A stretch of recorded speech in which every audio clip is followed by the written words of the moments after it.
This conference will now be recorded. Okay. All right, thanks, Manny. So Kathleen, I'll turn it over to you then. Awesome. Thanks, guys. Hi, so my name is Kathleen Craw, and I work here at NREL on the REopt team.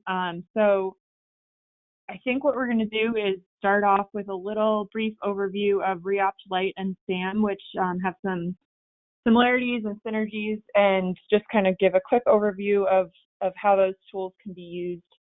And then I'll talk a little bit about REopt Lite, do a demo of the web tool that you guys have access, it's publicly accessible, and then hand it over to Paul to do an overview and introduction to SAM, and then he'll go into a demo of SAM. So to get started, just a little bit of background that I'm sure you guys are familiar with. So when an organization or site is considering installing solar and or storage at the site, there are a lot of factors that come into play with the solar resource at the location, the technology costs, any incentives that are available, how much space on the roof or carports or land is available, what the utility costs and consumption looks like for the site. So this is something that is important to look at, not just at an aggregate monthly or annual level, but also looking at the hourly or sub-hourly fluctuations in load and how the electric utility charges for electricity purchases. And then also considering financial parameters that impact a life cycle analysis. So kind of looking at net present value and cash flows and what the project economics look like over the system lifetime. So REopt and SAM both try to help sites evaluate the economics or the techno-economics, so looking at the technical modeling as well as the economic modeling for a PV system or storage system. And they also have a few other technologies, but we'll be focusing on the PV and storage capabilities for today. But they attempt to try to pull together a bunch of information and inputs for all these factors and provide some modeling perspective on, or to model and provide some perspective on what the economics of the system would look like for a particular site. So this slide here attempts to show how and when each of the tools can be used, and I think they're tools that we use and others use kind of synergistically and complementarily. So REopt is a little bit more high level. It doesn't require quite as much expertise or effort. So we have a lot of default values filled in, and there are only, I think, 4 or 5 different required inputs. And then the technology models are a little bit more high level, and it's an optimization tool. So instead of the user saying what system size they're looking at, REopt can help provide a cost optimal suggestion of what the most cost optimal system size could look like for PV or battery or any of the other technologies, and provide some high level economics. SAM goes into more detail on the technology models and a lot of different financial models and options to evaluate there. So it can go a little bit more into detail, but it doesn't do that optimization on the system size and dispatch. So one of the workflows that we'll see sites use or help people use is to start with REopt and kind of get a ballpark estimate of what system size is going to be best for my site, what are the options, how is it being dispatched, and what are the high-level economics of that system. And then going into SAM and looking more at the details of, okay, well, what type of PV module should we use, and looking a little bit more at the performance metrics and outputs, and then also considering the different financial model options. So that's one of the workflows that we've seen. We've also been doing various development in terms of helping the two tools interface with each other. So REopt is formulated as a mixed integer linear program. So all of the modeling has to be done in linear terms and linear equations, which isn't always how systems actually perform. So kind of iterating between the two tools to understand some of the nonlinearities in terms of performance. So that's just a little quick overview. And I don't know, Paul, do you have anything to add on that? No, that's great. I'll add a little more when I talk about SAM. Thank you. Sounds good. Cool. So I don't know if anyone has questions or if you want to wait until we get into each of the tools, but not hearing any questions. Kathleen? Yeah. I have a question. So I'm on the REopt site, and there's a section where you can choose your focus, so financial versus resilience. Do you mind just talking about that a bit? Yeah, definitely. I actually might, that's a great question, and I actually might start on the REopt slides and then go into that in a little bit more detail in a little bit. Does that sound good? Yep. So REopt Lite is a publicly available web tool, and just some background on the REopt tool. It started as an internal model that we have developed at NREL over the past 10-something years, and the internal tool it has a bunch of different technologies, and so in the past few years we've been rolling it out into this free and publicly available web tool that people can work with directly, so that it's not requiring NREL folks to do the analysis, and kind of helping enable people to do some analysis on their own. But as you know, there are a lot of complex factors that go into decisions about this, and so REopt Lite, this is our little REopt Lite is here to help. REopt Lite tries to pull in data on a bunch of these factors and simplify the inputs that the user requires, or that the user is required to pull in on their own. And so that is a quick overview, but this is a little bit more detail. REopt is taking in, if we start down at the bottom, all of the blue are input values, and then the green are output values. So starting down at the bottom, the user inputs an electric load profile, so something like an hourly load profile. I think the web tool also takes 15-minute or 30-minute interval data. So looking at how the electric load varies throughout the day and throughout the year and different seasons. And in each time step, the different technology options over on the left, whatever ones that the user selects as options that they want to consider, REopt will consider what that technology is capable of doing, how much it costs, all of those factors.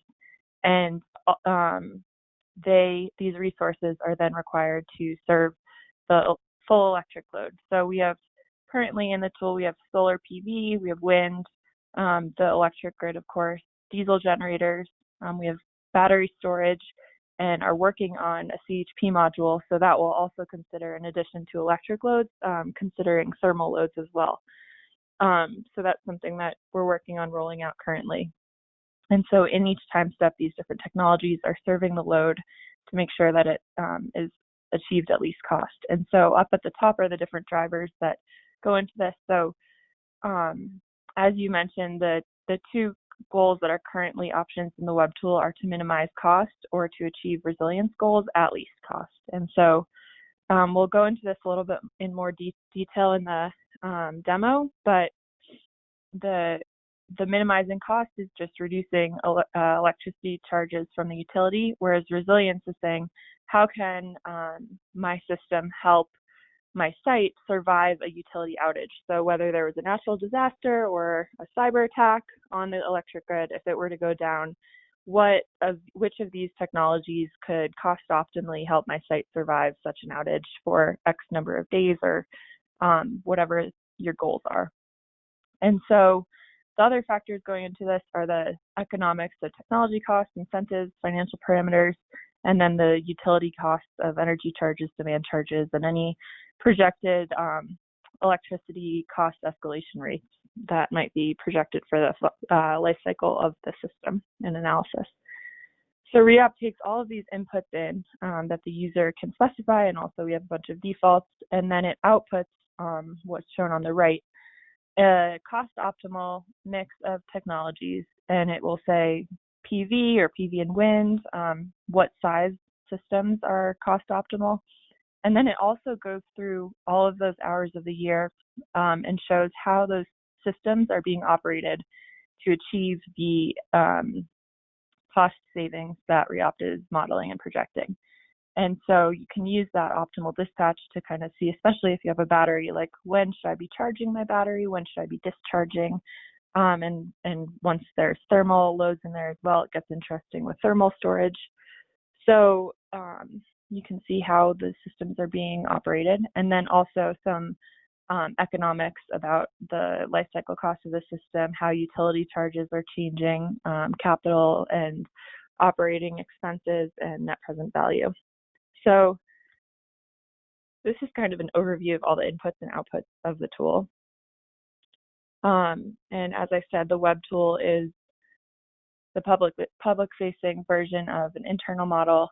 I talked a little bit about these two modes. So the financial mode, which is looking at grid-connected operations, and then the resilience mode that's considering normal grid-connected operations as well as resiliency requirements for grid outages. So for the grid-connected cost savings, these can be achieved with demand charge reduction and energy arbitrage. So you can see here on the, I don't know if my mouse will show up. Yeah, here we go.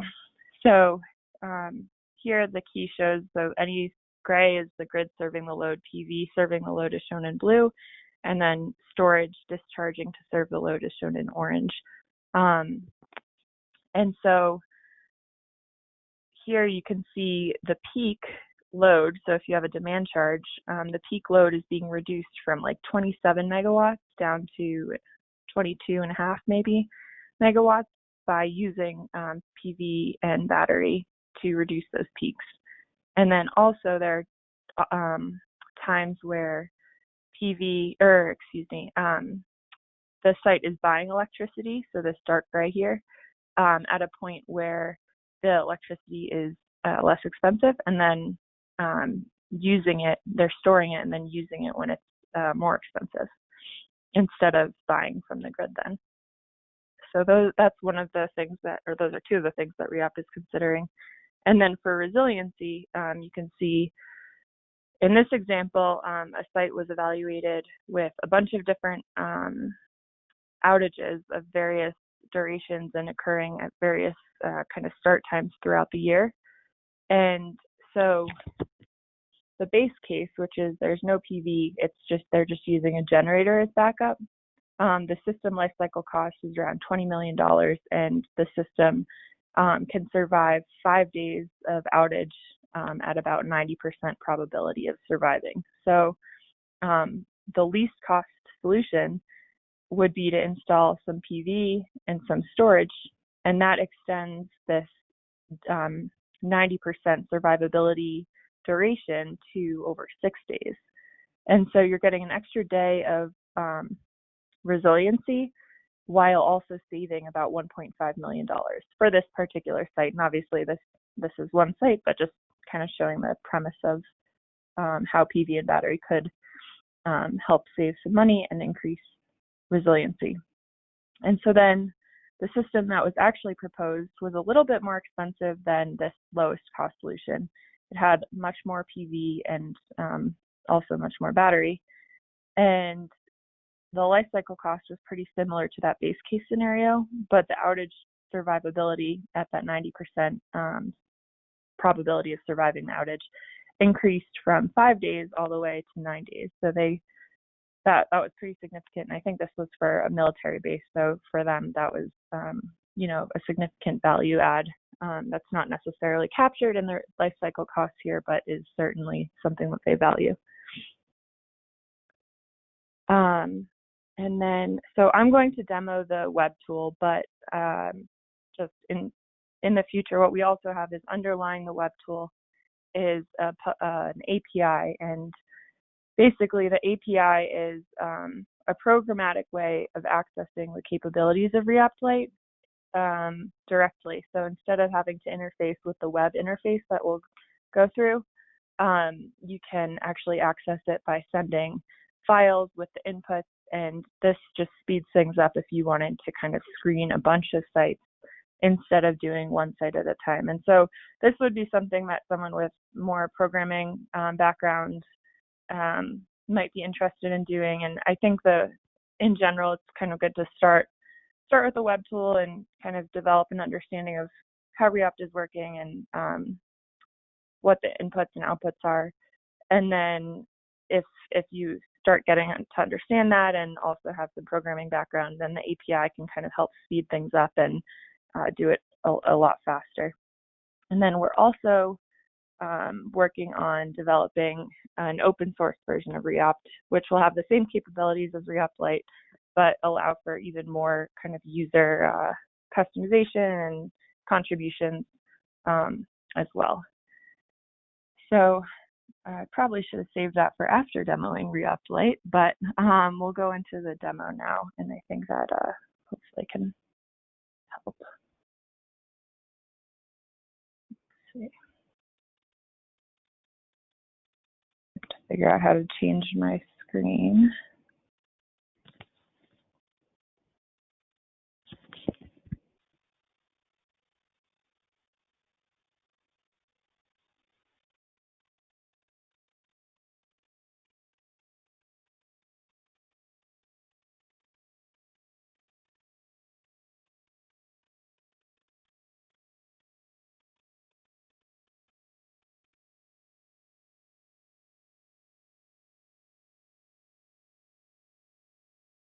Okay, can you guys see my screen now?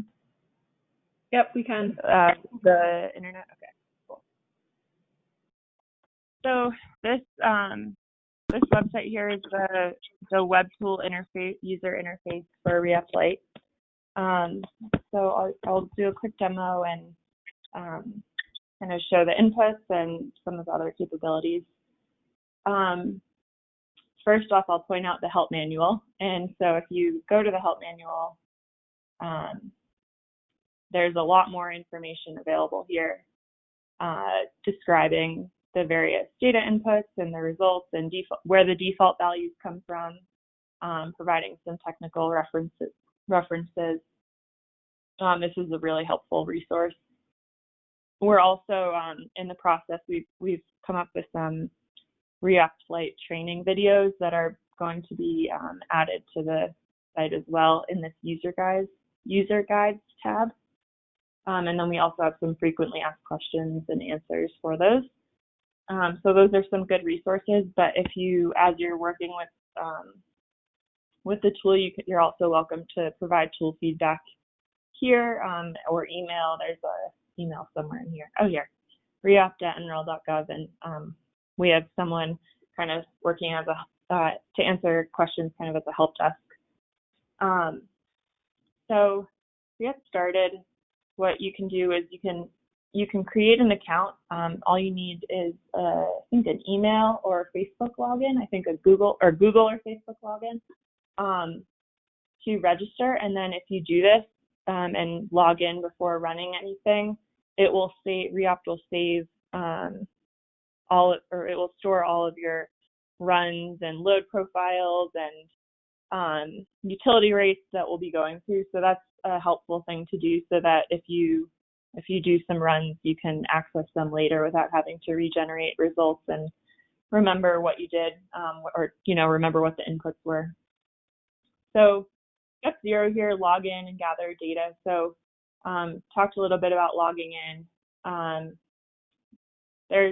We'll go through the different inputs, but there are various levels of detail that you can choose. So we're going to start with a financial analysis. And so for this one, we're looking at how can PV and or battery help save on costs for electric utility purchases. So we are going to do a site in Denver because that's where I am.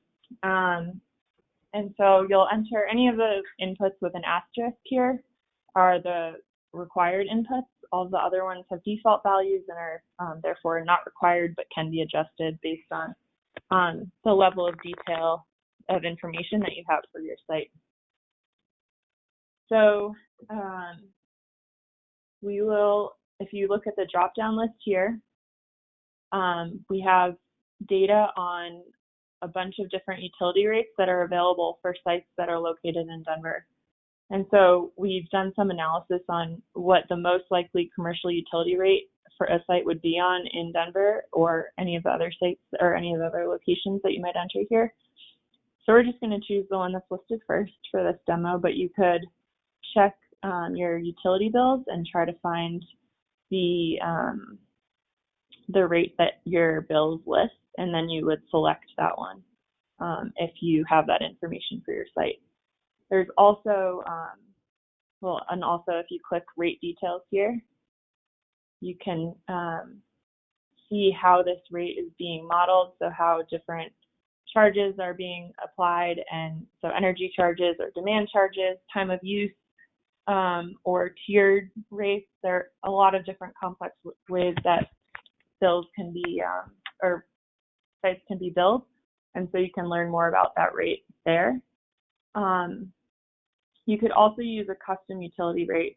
So this would be if you know your annual or monthly energy cost and demand cost, so how much you're paying for each kilowatt hour and how much you're paying for your peak kilowatt demand each month, then you could enter that, or each year, you could enter that here.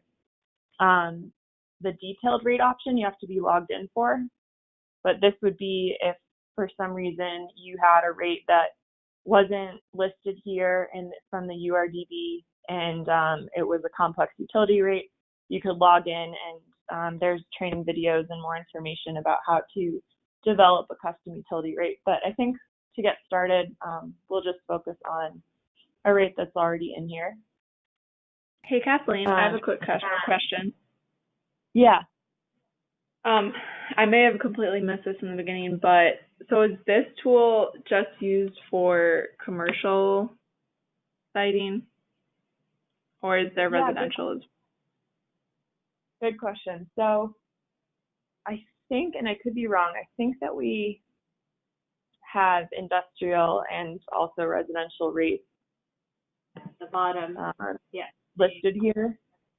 In terms of load profiles, which we'll get into in a little bit, we only have data or kind of like default load profiles for commercial buildings.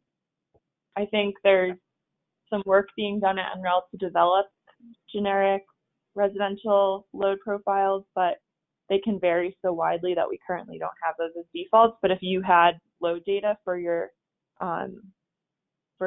residents, then you could definitely do that. Okay, great. Thank you.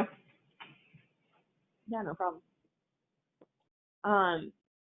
So the net metering limit, so this varies by state and sometimes also utility. So I think for Colorado, it might be 2 megawatts. And so this is just the largest system size that can be implemented and take advantage of net metering. And so the default is 0, which means that no net metering is available. But we will assume there is some net metering. The wholesale rate, this is like if you have a system that exceeds the net metering limit, so it can't take advantage of net metering, but maybe there's some way that you can sell your excess electricity, maybe for like an avoided cost rate. You could enter that information here, maybe like 3 or 4 cents. I'm just going to leave that as 0 because that varies / is not as reliable depending on where you are. There's some other inputs. You can constrain the area available, whether you have land information or roof space information. We're just going to leave those unlimited and unconstrained, but that's something that you can look at. And then we'll look at the load profile. So this is where the commercial load profiles that we're just mentioning a little bit. We have default load profiles for, I think, 14 different building types in various locations across the country. And so This is from a Department of Energy commercial reference building study that was done to develop these load profiles for various climate zones. So when you select a building type, let's do a large office. REopt will auto-populate the annual energy consumption estimate based on this commercial reference building for your location. So this one here is specifically for the kind of Denver climate zone.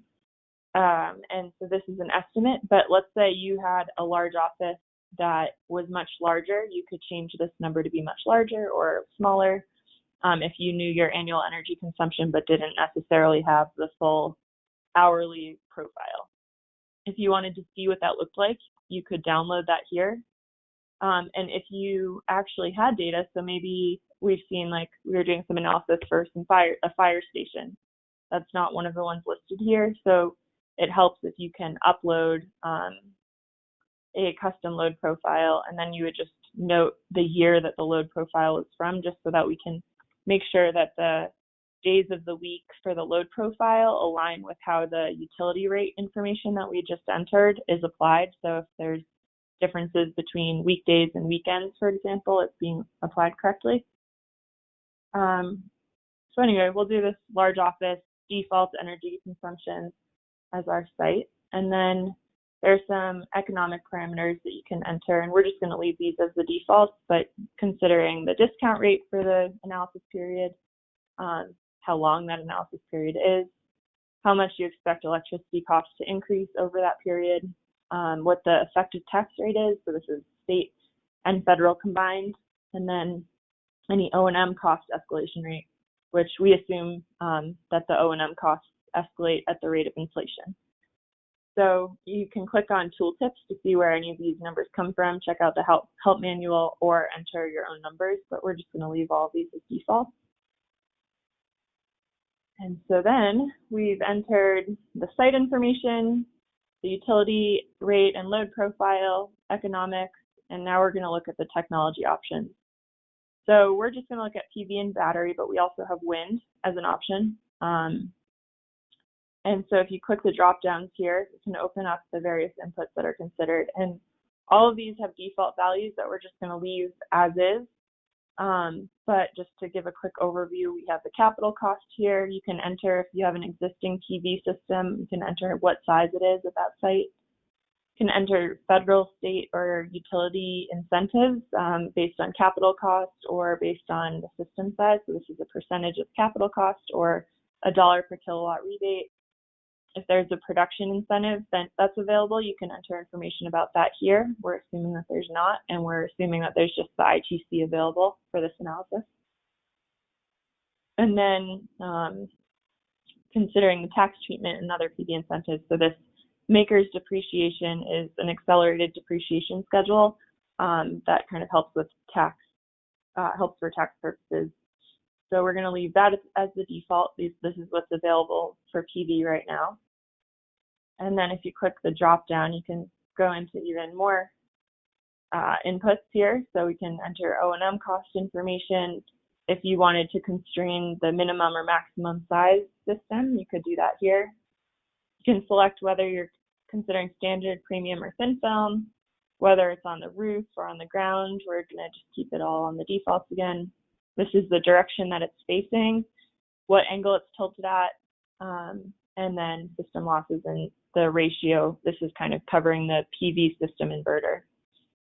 The battery inputs are somewhat similar. So we have the cost of the battery, and the way that REopt handles this is a little bit different than what you sometimes see manufacturers providing. So manufacturers will generally provide $1 per kilowatt hour or megawatt hour cost on the battery. We separate that out into the energy capacity cost and the power or inverter capacity cost. And so the sum of these two is how much the battery is projected to cost. And you want to have something in there for both of them because the two are sized independently of each other in REopt. And so there has to be kind of a cost weighting to each of those things. Then you can decide whether or not the grid is allowed to charge the battery, or if you just want PV to charge the battery. This comes into play for some of the incentives. So, for example, the ITC can apply to battery if it's charged by PV over 75% of the time, or actually, I'm not sure if it's time or on an energy basis, but 75% you're able to take advantage of the ITC to some degree for the battery. And so you could, if you wanted to be sure that you're only charging the battery by PV, then you could set this to no. But then if you wanted to allow for energy arbitrage, you can leave it as yes. These are the replacement costs of the batteries. We estimate a 10-year life for the battery. It really varies based on how it's operated, but that's kind of right in the middle.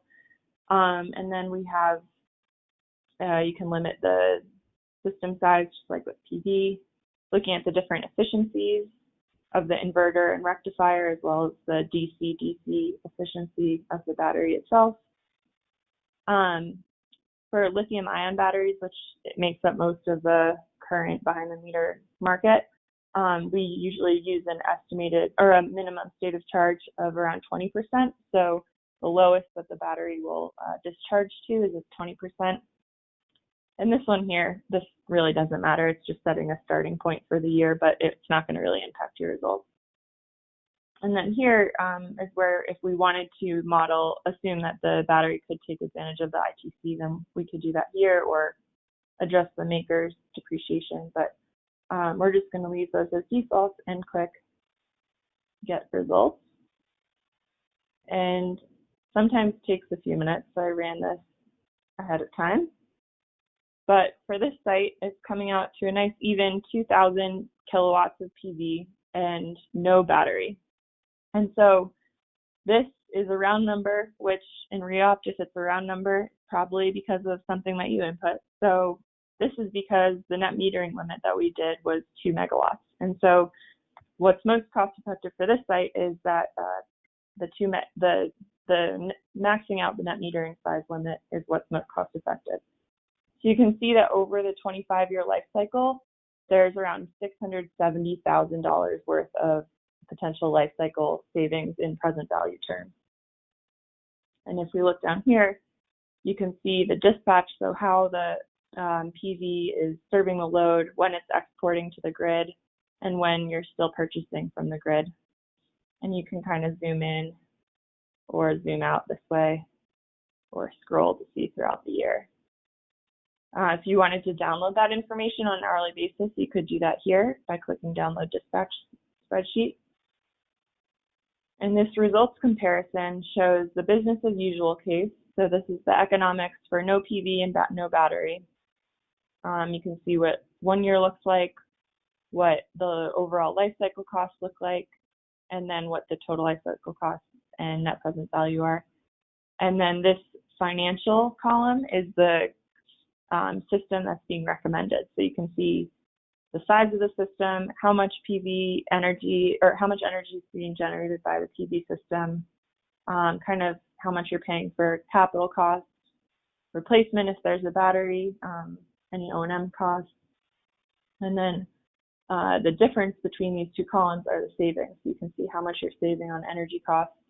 Looks like there's no demand charges on this rate, it's just energy, which looks like there's some good savings to be had there.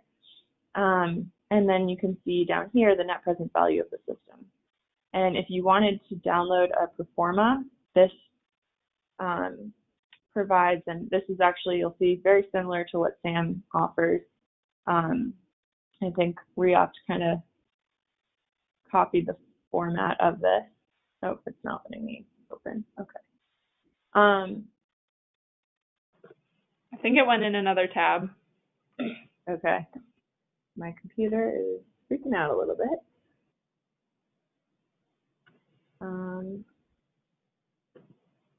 Okay, there we go. Thank you. But you can look at the kind of annual cash flows and where the different savings are coming from, and there's more information there.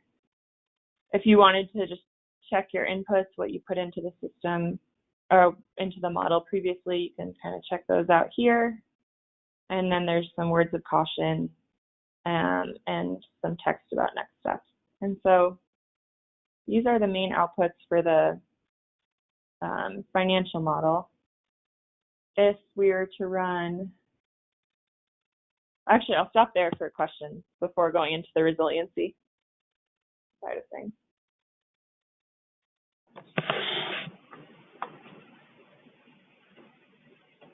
So Kathleen, this is Jason. To trigger batteries in this scenario, what would have happened? What would you have needed to have done? Yeah, so I think batteries weren't showing up as cost effective here because probably a combination of cost and the fact that the utility rate doesn't have a demand charge or time of use component. Okay. I think it's the flat cost per kilowatt hour. But if you had a different utility rate, that could significantly impact the system results. Another thing, like the load profile for a office building, it peaks around the same time as solar throughout the day. Whereas if we had selected like a mid-rise apartment, it may or may not, I don't know, have chosen to install a battery so that you could kind of shift when the PV generation is being used to when the load is peaking, since it peaks later in the kind of around 4 or 5 o'clock, which isn't when PV is strongest. That might be something else to think. Yeah. Thank you. Yeah, no problem. Kathleen, for when you're inputting your own load profile, what is the format of that? Is it just like an Excel sheet or? Yeah, good question. I think we have, you can download this sample custom load profile as a CSV, okay. and then you can just copy, save it, whatever name you want to save it as, and put your own information in. But it's just a column of data. Yeah. That's helpful. Oh yeah. And also, just a note that if you log in and create your account,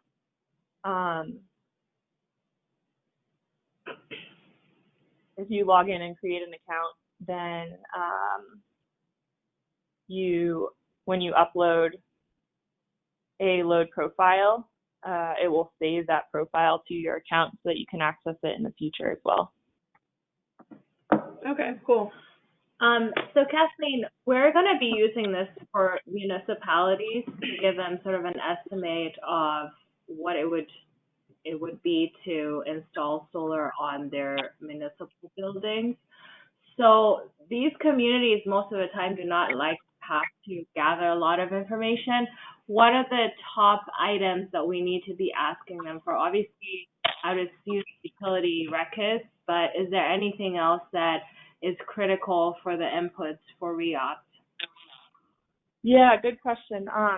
So the site location is obviously helpful because that's where a lot of the information is coming from.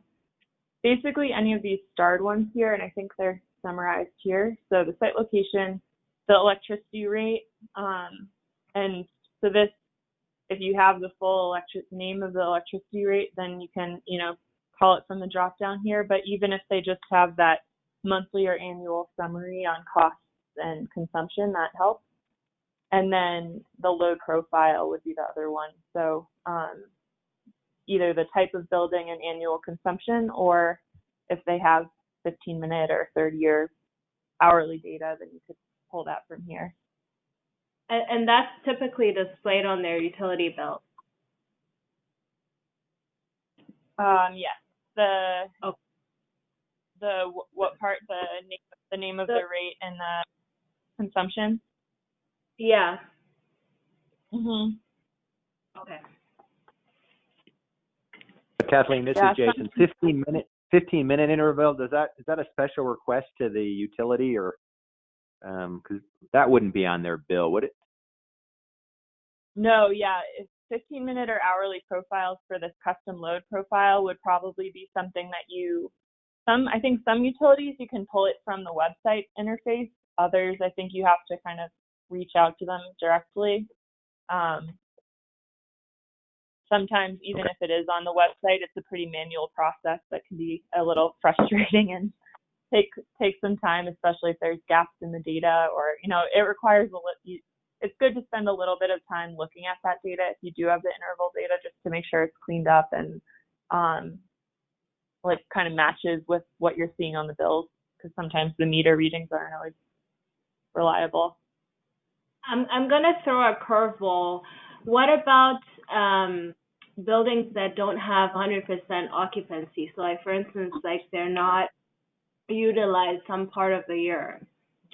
In terms of the load, do you do an average? Yeah, so that would be something that it might be good. What you could do, like let's say you had an apartment complex that for some reason maybe it's in Florida and everyone goes north in the summer. I don't know. So you could select student housing. Student housing. Oh, that's perfect. Okay. So we have Denver, Colorado, student housing. So we'll model that with a mid-rise apartment. We have this default annual energy consumption. What you could do is download the typical load profile, and then manipulate that. So you could, I don't know if you would totally zero it out from June to August or whatever those months are, but maybe you could, for each of the hours in June through August, set it to 30% of what this default assumption is, and then you could just re-upload that as a custom load profile. You might have to do a little bit of formatting to make sure it matches this format here, but that could be one option.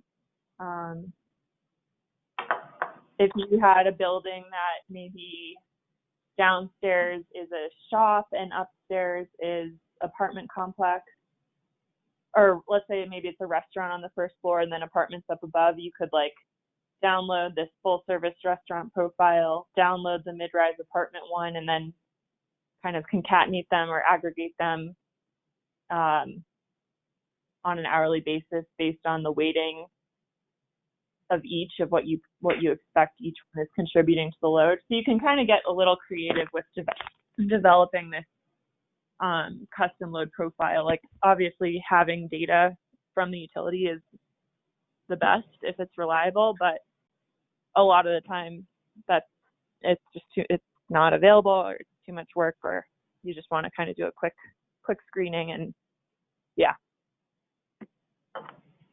Okay. So I just downloaded the sample load profile or whatever, and so it just goes like hour 1 through, I don't know, 8/7/60. So is that literally like hour 1 is January 1st at midnight? Yeah, that's exactly. Okay. And I'm actually just realizing I think I may have misspoke about the 15-minute or 30-minute data. The API underlying this web tool can take that more detailed data, but I'm not positive that the web tool has that capability yet. It may still just be hourly that the web tool does. So, okay. Yeah.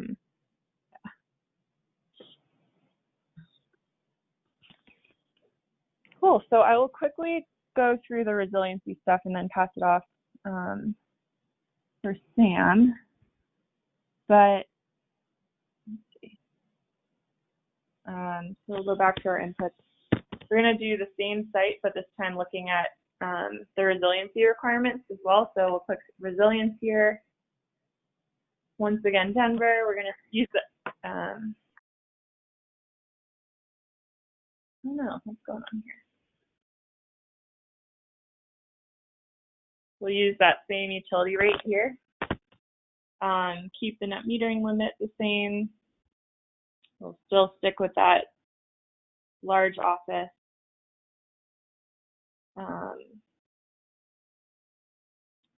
With the default profile. And then the financial inputs will remain the same and the technology inputs will remain the same. The new ones are in this resiliency tab. So first of all is the critical load. So this is what percentage of the load profile you want to be able to withstand a grid outage. So if it was a hospital, it would probably be 100, close to 100%, or maybe 80 or something. If it's, I don't know, something super just for fun, it might be very low. We'll just do 100% for now, but I'm not suggesting that would actually be the case for a large apartment. I'm not sure. Depends who's living there, maybe. So we'll assume that the full electric load profile needs to be able to be served for the full duration of this grid outage, whatever the cause of that outage may be. And we're going to look at kind of a major outage. So a 2-day outage, something big happened.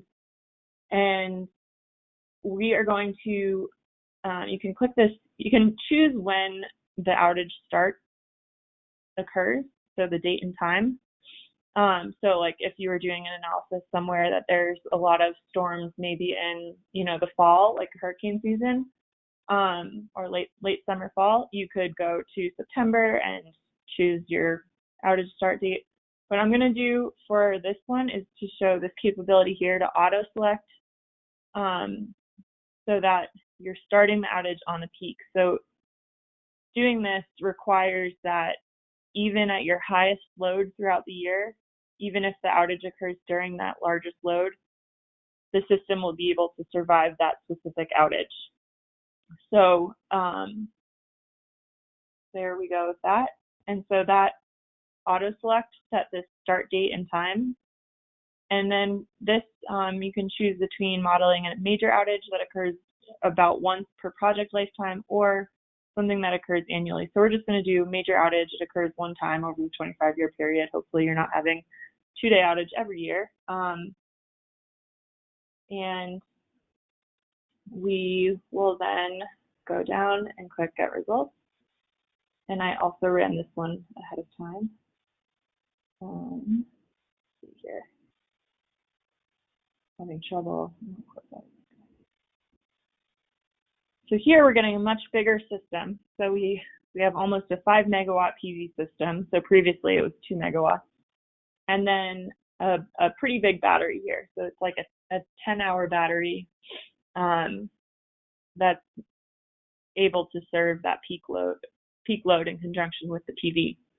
And so this system here is able to survive the outage that was modeled. And you can scroll down, and a lot of the outputs are the same as the financial outputs, but there are a few additions as well. So here, the potential resilience, this sustains the critical load for 65% of all potential 48-hour outages throughout the year. So we chose one outage and modeled that, and we wanted it to sustain that. But assuming that you don't know when it's going to occur and you're not able to necessarily charge the battery to prepare for such an outage, this system is going to survive 65% of 2-day outages. We can scroll down, so we have a lot of the same dispatch data, and then the results comparison, same as before.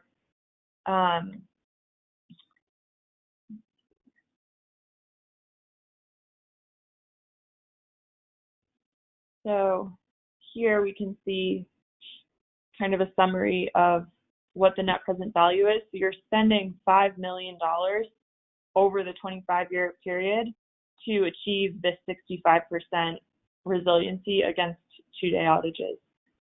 You can then see the minimum or the average outage duration that can be survived, so 117 hours, so pretty long. And then this is, I think, a really cool capability. So you can simulate outages of a bunch of different durations and see, so we sized it for a 2-day outage because that was the priority for this analysis. But you can see, okay, if you have a 1-hour outage, it's going to survive that 1-hour outage 99.2% of the time. Whereas the optimal financial system, that was just that 2 megawatt PV system without a battery, would only survive 30% of 1 hour outages. So this blue line is being the resilience system survivability curve, and the black line being the optimal financial survivability curve. So that 2 megawatt PV system without a battery isn't going to really survive much longer than a few hours. Whereas this large PV and battery system, even for very long outages, it could survive maybe 160-hour outage. So like, what is that? 8 days, 7 days, something, around 25% of the time.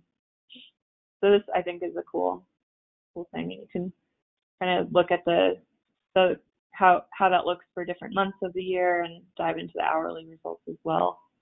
And then most of the other ones are similar, except for this one is you can also think about any additional costs that might be associated with microgridding the system. So if you wanted to develop a microgrid that could really operate independently of the grid, there might be some additional costs for integration of that system that go beyond just PV and battery, like controlled communications and electrical upgrades. And so that you can kind of see how these additional costs change the net present value. You can also place some value on resiliency. So let's say you have a business and losing a day's worth of business is going to cost you some dollar amount. You can place some value on the resiliency provided by the system and then try to see how increasing the value that you associate with the resiliency provided increases this overall net present value after considering any additional microgrid upgrade costs as well as the avoided outage costs. So this one, it's not playing into the actual optimization itself, but it, I think, does a good job of framing kind of the big picture of the value of resiliency and how you could see maybe play around with what the break-even point is, where this goes to zero. Yeah. So that's the resiliency side of things. And if there are any other questions, we could do those real quick. And then I think I went a little over my time, so I want to leave time for Paul.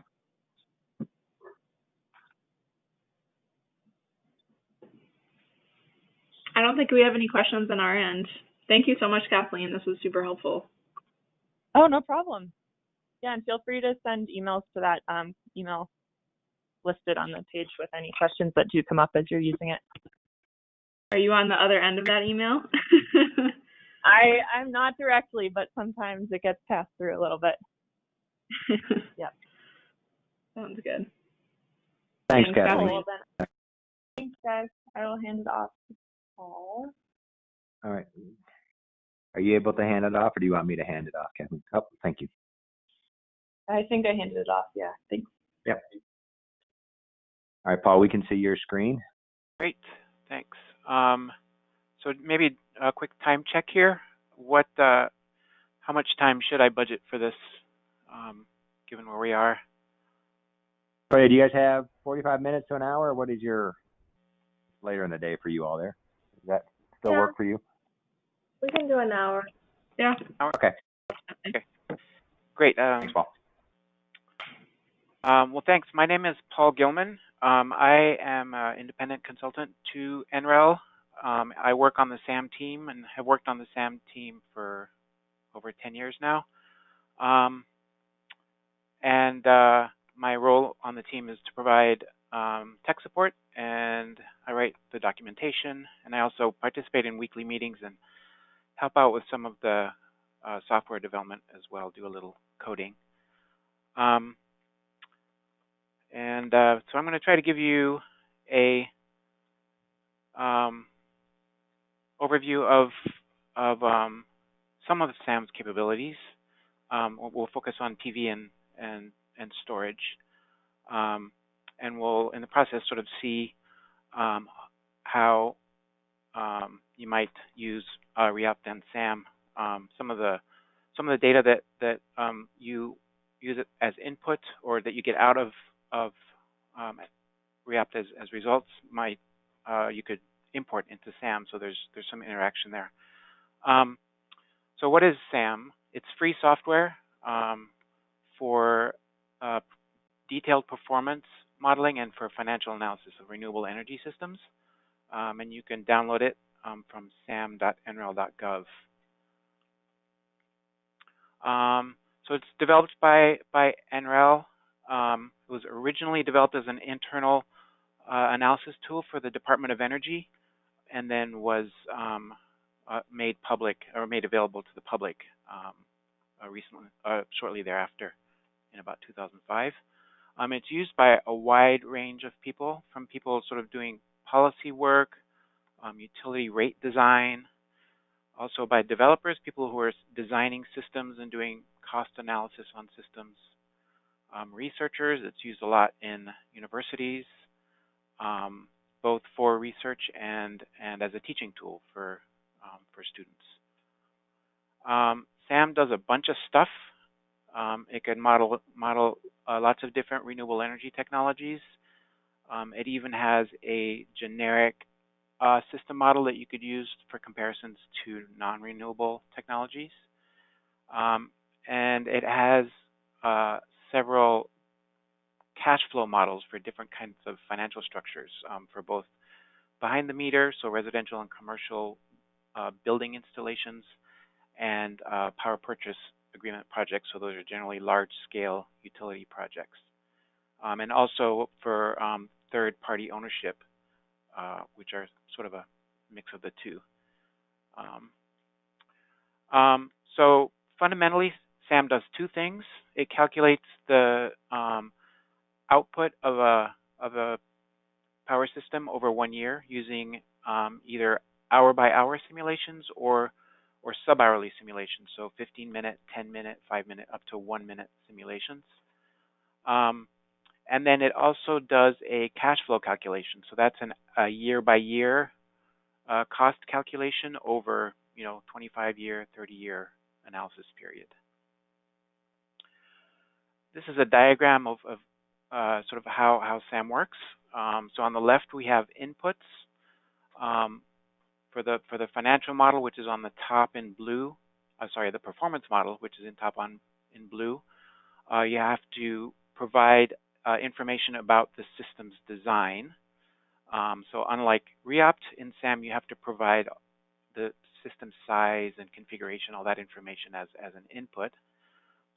And then the performance model does an hour-by-hour or sub-hourly simulation and generates the hourly results for this particular example. And so that little heat map is showing the results for a solar system, where you can see that it's generating power during the day and not at night. And those results are then fed into the financial model, which runs using inputs that you provide about how much the system costs to install and operate, and also financial assumptions like what kind of loans, taxes, incentives, and all that kind of stuff. And then the financial model calculates an annual cash flow.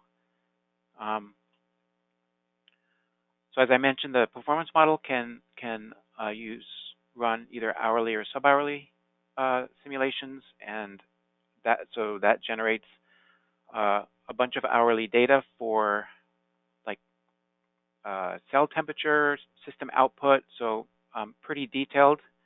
And then that data is aggregated into monthly totals or annual totals. And then this is an example of what a piece of the cash flow looks like. And the cash flow data is used to calculate financial metrics like net present value and payback period, cost of energy, and so on.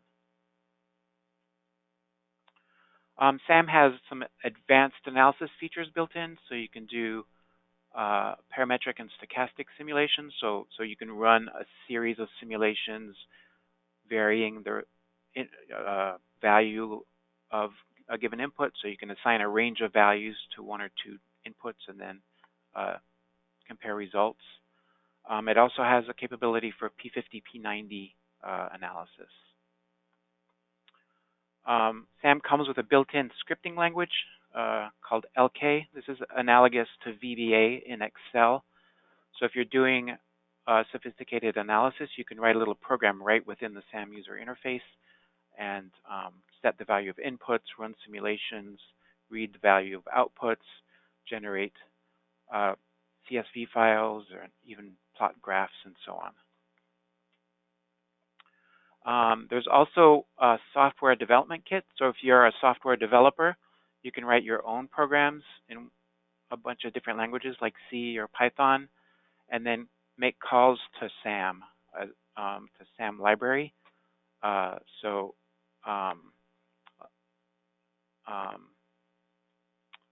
And then there's also a Python specific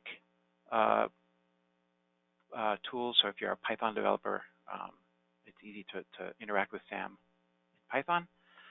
And then finally, the source code itself. So SAM is written in C++. Is available for perusal. You can compile your own version of SAM. So if you're a programmer, you can make modifications to the model, build your own versions, or you can also just look through the code if you're interested to see how a piece of the software works. And we have a lot of resources to help you get started and to answer questions as you're using SAM.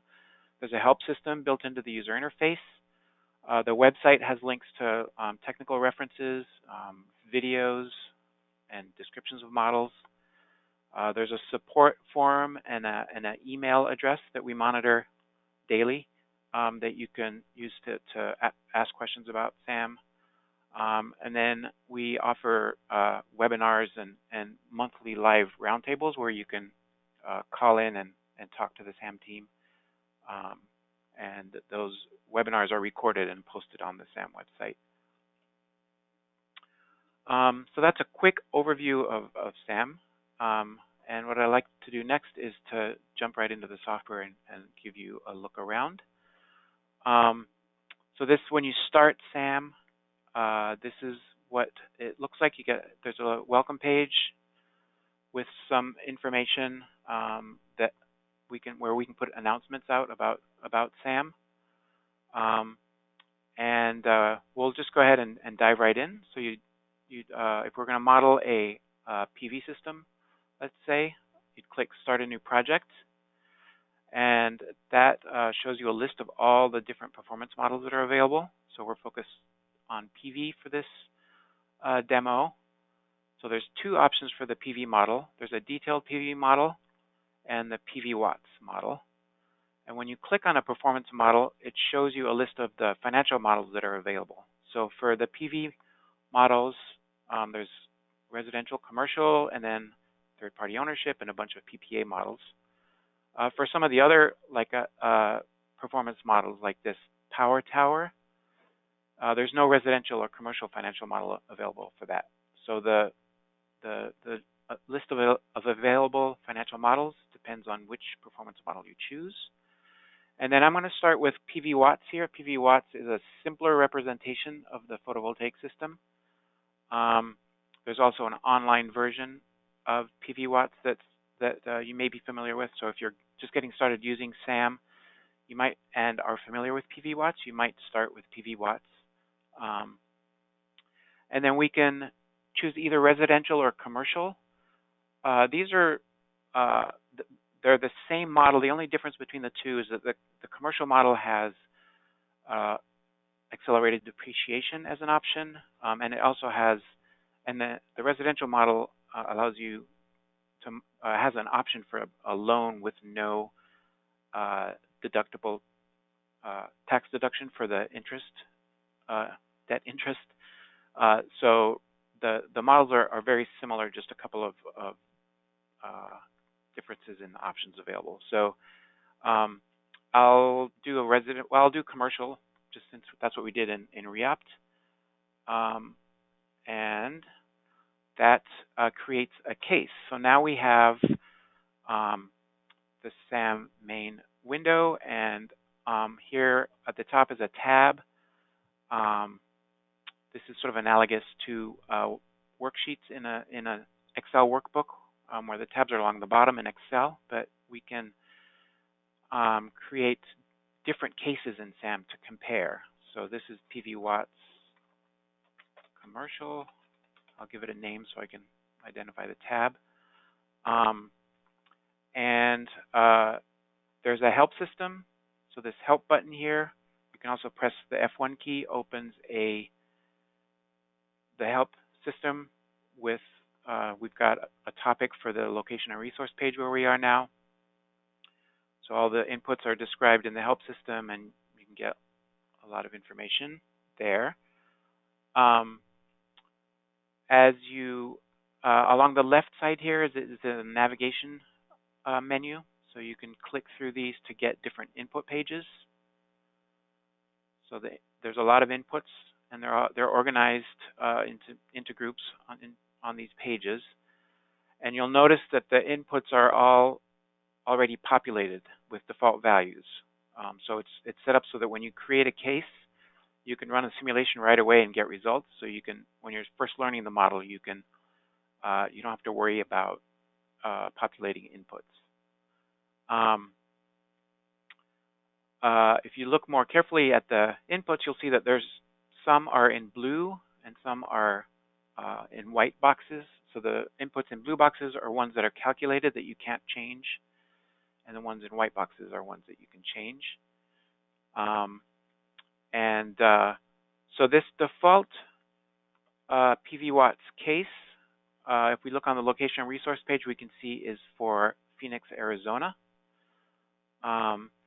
And on the system design page, we can see that it's a 200 megawatt system. I don't know why it's 1.199.75. We just change that to 200.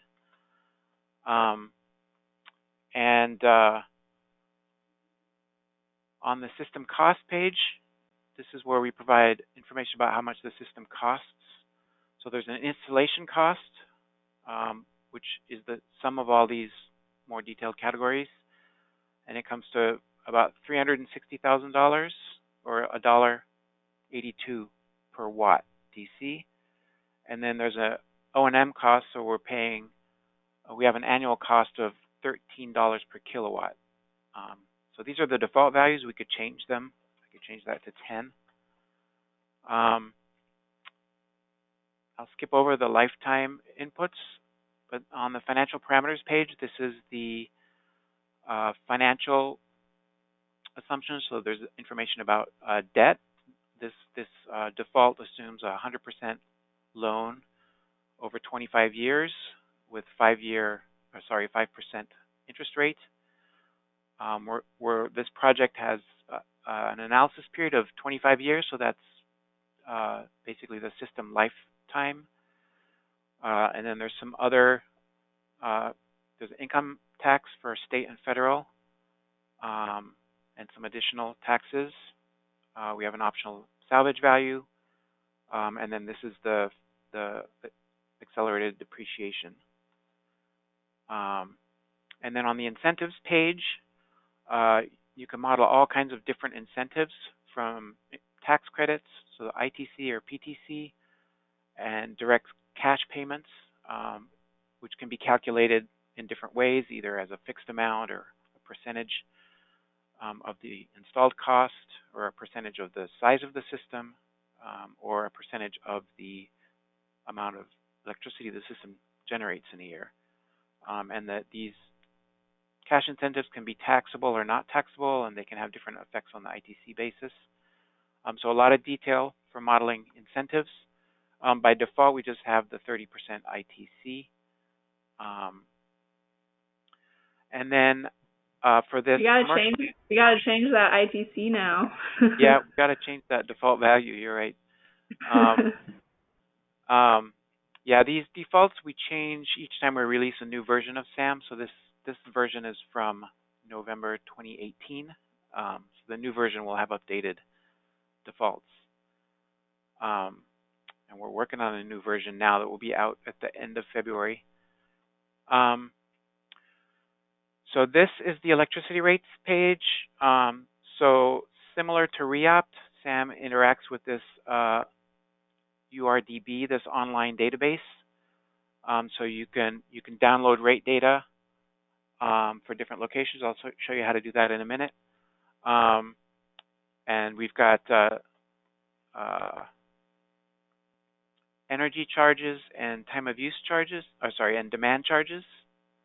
So the electricity rate structure basically has 3 components: a fixed charge, an energy charge, and a demand charge.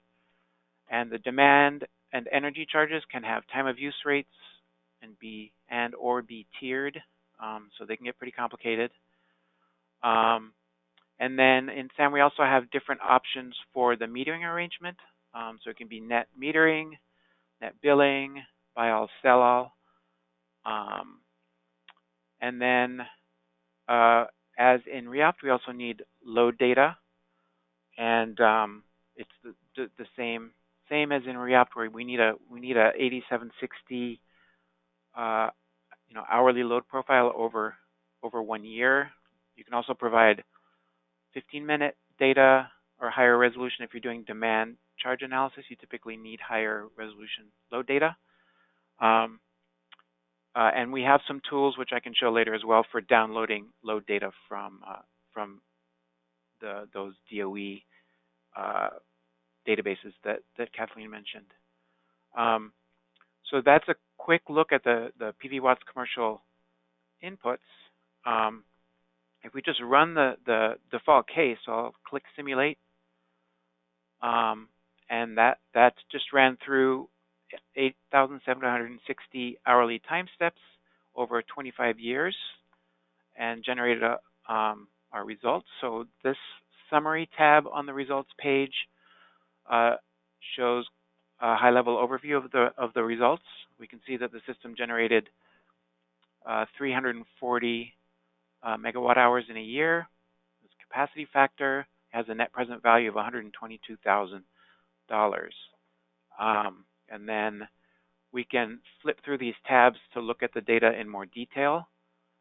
So if I want to see an hourly profile here, we can see this is the output of the system.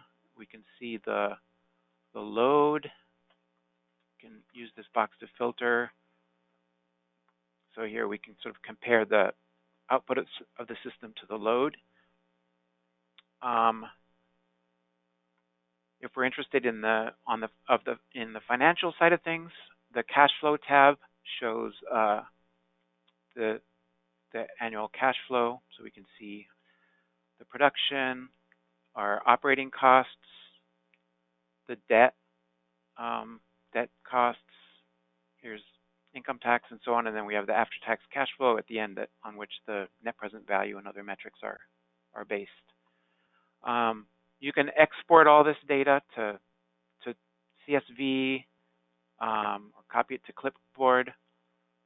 So each one of these tabs has tools for exporting the data. You can build tables of data. So if you want to dig into how the electricity bill is calculated, you can see the total bill. You can see the energy charge, demand charge, and then you can export this to Excel if you want to do some calculations on it. Same with graphs. If you have a graph, you can right-click the graph to export a picture of it or to export the data that's displayed in the graph. So that's a quick look at the user interface and how to get started. Sorry, accidentally clicked simulate there. So we can, I'll show you, I'll create another case in here just to show you the difference between PV Watts and the detailed model. So PV, we'll also do a commercial case for the detailed PV model.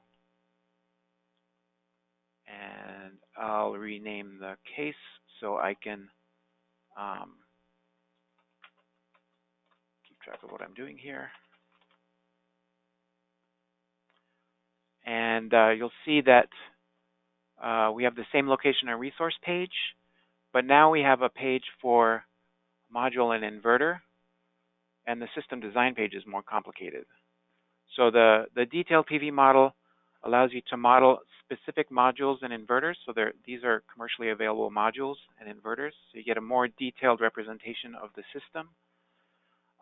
But then you also have to do more detailed design work. So you have to tell the model how many modules per string and how many strings in parallel are in the array so that it can make voltage calculations to determine if there's any inverter clipping happening.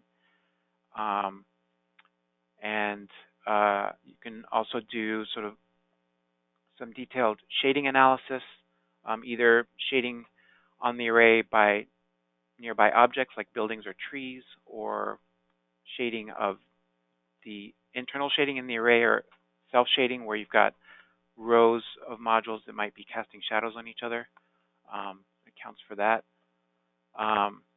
And with the detailed PV model, we also have a battery option, which so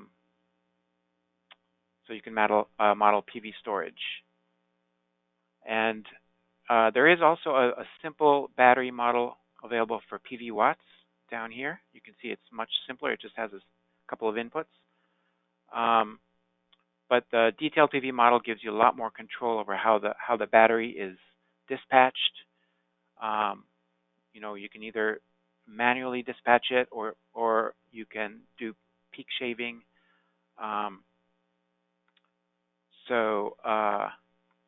Let's see, I'll disable the battery here and then just run the simulation. And so for the PV only system with no storage, using the detailed PV model, we get a similar set of results, but we get a lot more sort of performance outputs that we can analyze than we did for PV watts. So any questions about what I've covered so far before I continue on? No, I don't think we have any. Go ahead. Okay.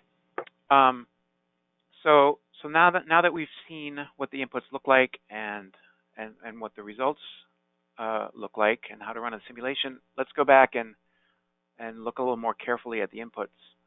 So I just used the default location, but I can change it to a different location by choosing a different weather file. So SAM comes with a handful of weather files for the default cases, but you can download weather data from an NREL database called the NSRDB.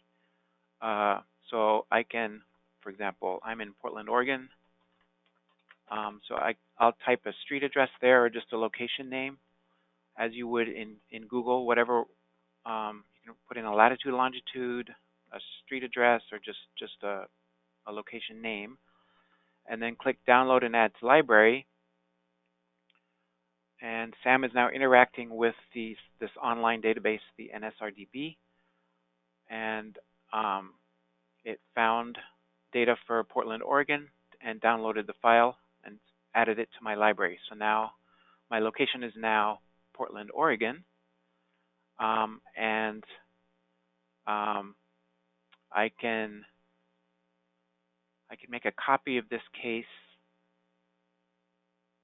and I'll run this for this one that's named PV Watts Commercial 1. I'll run it for Phoenix, and then this one I'll run it for Portland. And then I can do a quick comparison by switching between the tabs to see the Phoenix one has produces about 340 megawatt hours, and the Portland one produces 224 megawatt hours. So it's the identical system in two different locations. We can do a comparison. So you can download data from the NSRDB. You can also, if you have weather data from a different source, you can work with that data as well. Hey, I have a question. Yeah. So I had been doing some modeling for some communities, and it seems as though this database has a lot of the big cities, but we can tend to work with very small communities, very rural communities, and I don't know if the way I was entering in the information was wrong, but a lot of these locations were not available. So I was curious if you've had that experience and what we should do in those types of scenarios. Yeah, I'm not sure. Were you working in SAM? Yes. Yeah. Okay. Well, the NSRDB, I'll show you their website, so you can see the data. It covers the entire U.S. in 4-kilometer square rectangles. So the data, what you're saying is true about maybe true 15 years ago, when we had a database called the TMY2 database that just had was like 260 or some locations around the U.S. So you had to find a location that was as close as possible. But now we have this high resolution data, and you can see the entire U.S. and actually all the way down to Brazil and up into parts of Canada is covered. And these squares are 4-kilometer squares, so it's pretty high resolution spatially. And you should be able to type the address of any community in the U.S. and get a weather file for that location. This data is generated using satellite data and also historical weather data. There's a complicated modeling process to generate the data, but yeah, it's available for any location in the U.S. Okay. Yeah. You mentioned the TMY data. I recall that was a lot of the files that it was pulling. So perhaps I had not downloaded those files from. Yeah, and if this was a couple of years ago, we used to include a collection, like all of the TMY files used to come in this list. So you might have seen the locations that were in that list and not realize that you could download data for other locations. We've since reorganized this user interface element to make it clearer that that you should download a weather file for your specific location. And so if I were to use, I see right where you are, it says default TMY file. So would you change that to, I guess it's the NSDB, which one it is? No. Yeah, sorry to confuse you with all these acronyms. So, yeah, I mentioned TMY2, which you can forget that now. Just erase it from your memory. But the TMY2 is an old historical weather data set that the data is still available, but it's out of date. TMY stands for typical meteorological year, and it means that it's a weather file that contains 1 year of data that represents a historical period of many years. And so you can think of it as sort of an average. It's a weather file that represents the average solar resource available at a given location. So the NSRDB provides files in the TMY format, which is what you'll want to use for this kind of analysis that we're discussing now. But you can also download a weather file for a particular year over, I think it's like 2008 to 2018 or something. So generally, you'll want to download the default TMY file for your location.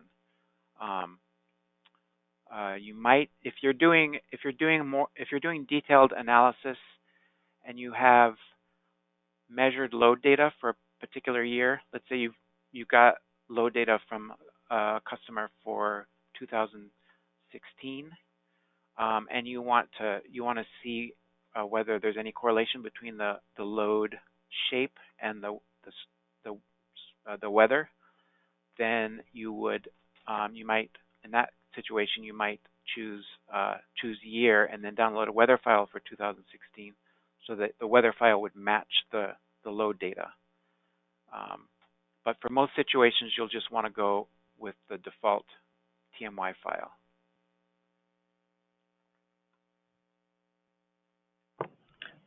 Okay. That's a big topic, so I'm trying to answer your questions without getting into too much detail. But yeah, go ahead. Okay. Yeah, you can move on. That's fine. Okay. Yeah. So weather data is important, and like I said, it's a big topic. For the purposes of this short demo, just what the main thing I want to communicate is that you can download a weather file for any location in the U.S. And that for most of your work, the TMY file should be suitable.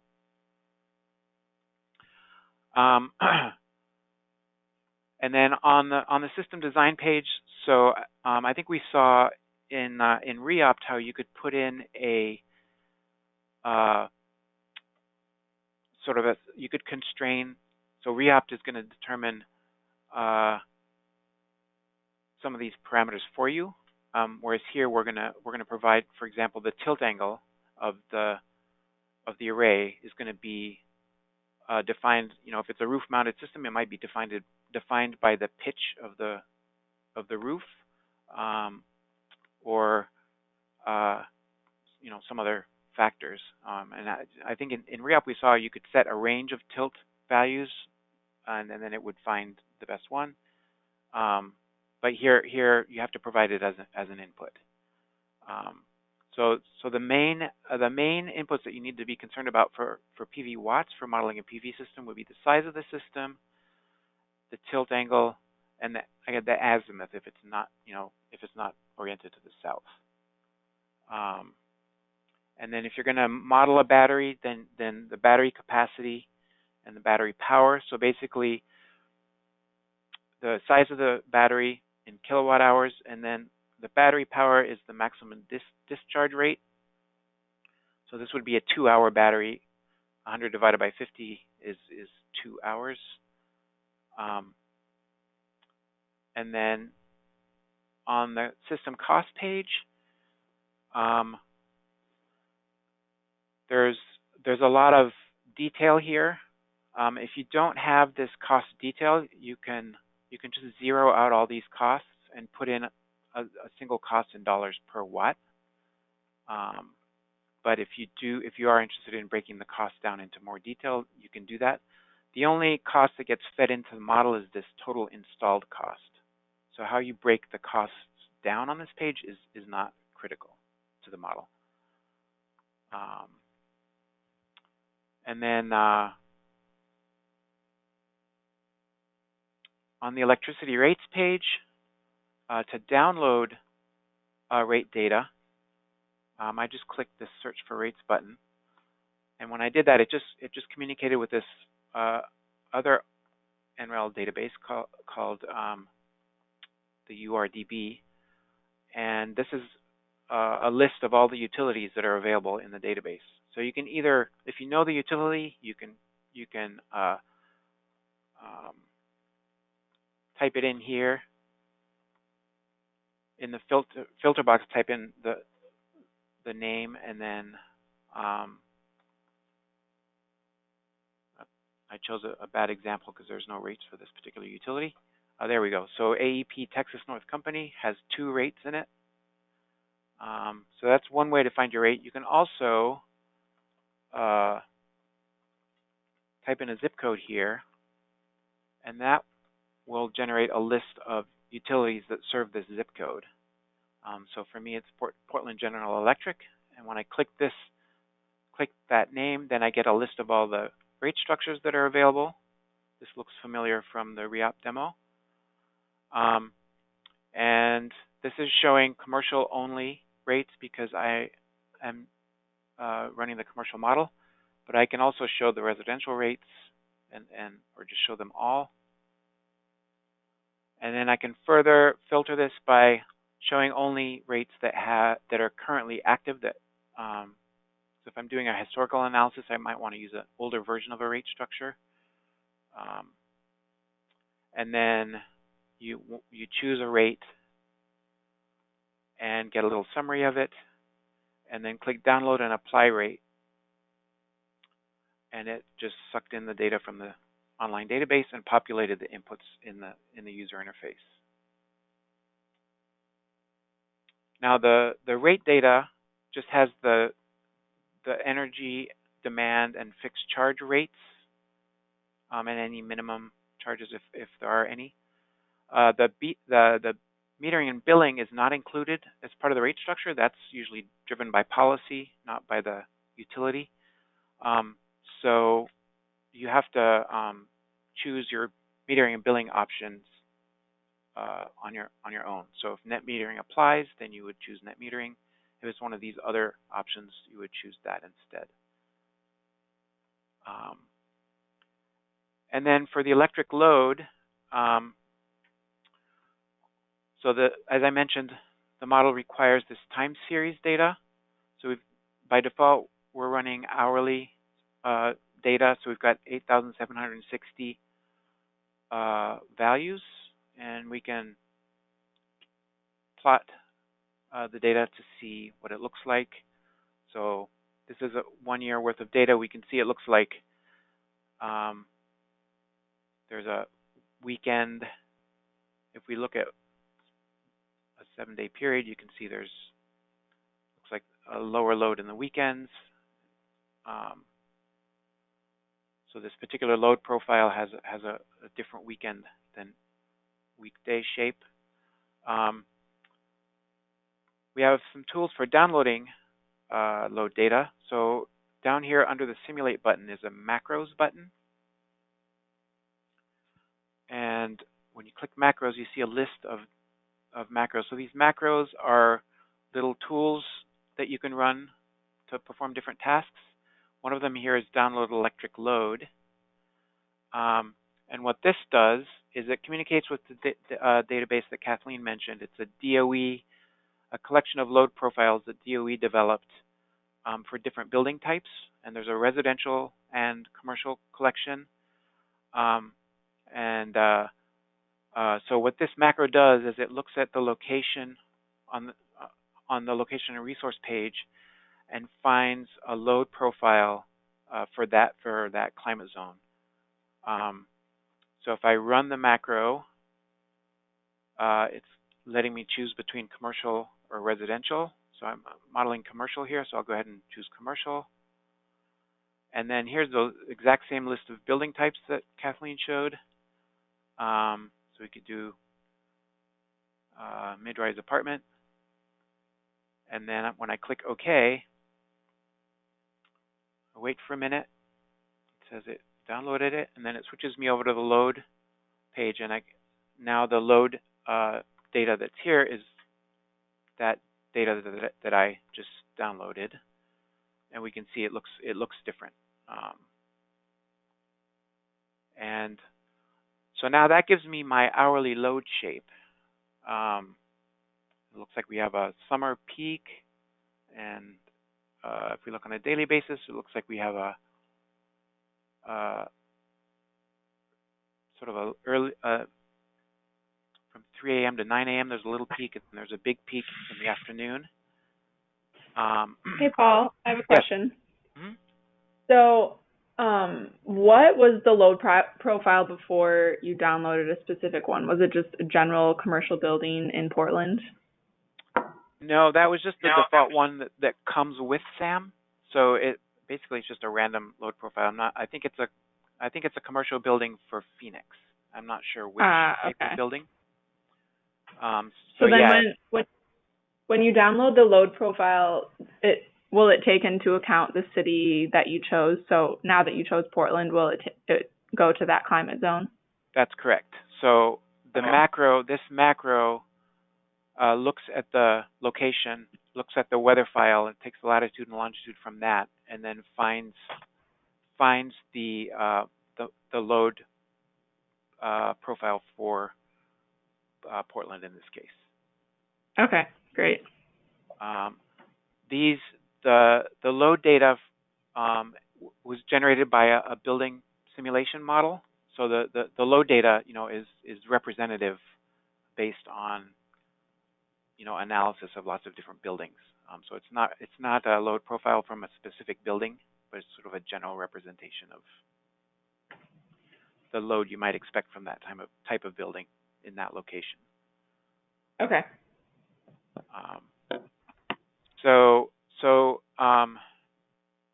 Now that I have this load profile that I downloaded, the main value of this data is that it gives me the load shape. But if you might be trying to match it to a customer's electricity bill that shows you monthly. It'll show you the monthly total consumption and maybe the monthly peak for that for the specific building. So what you can do is use this normalized supplied load profile to monthly utility bill data, horribly named checkbox, to scale that load data that you downloaded up or down. So what you do is you check this box and then click Edit Values, and then you would put this would be the total monthly consumption in kilowatt hours from the electricity bill, and then so you put that in for each month, and then Sam will then take that data and scale it up or down. So you can see this is the original data that I downloaded, and then I scaled it way up, so it's much higher than the original data. So this is a way to sort of approximate the load at a building when you don't have hourly or sub-hourly data. Ideally, you would get the data from the utility or some other source, and use this button to import it. But if you don't have the data, then we do have some tools to estimate the load data. And of course, the load data, rate data, and the solar resource data are all pretty important assumptions that you're putting into the model. So you want to spend some time trying to get those as high quality as you can.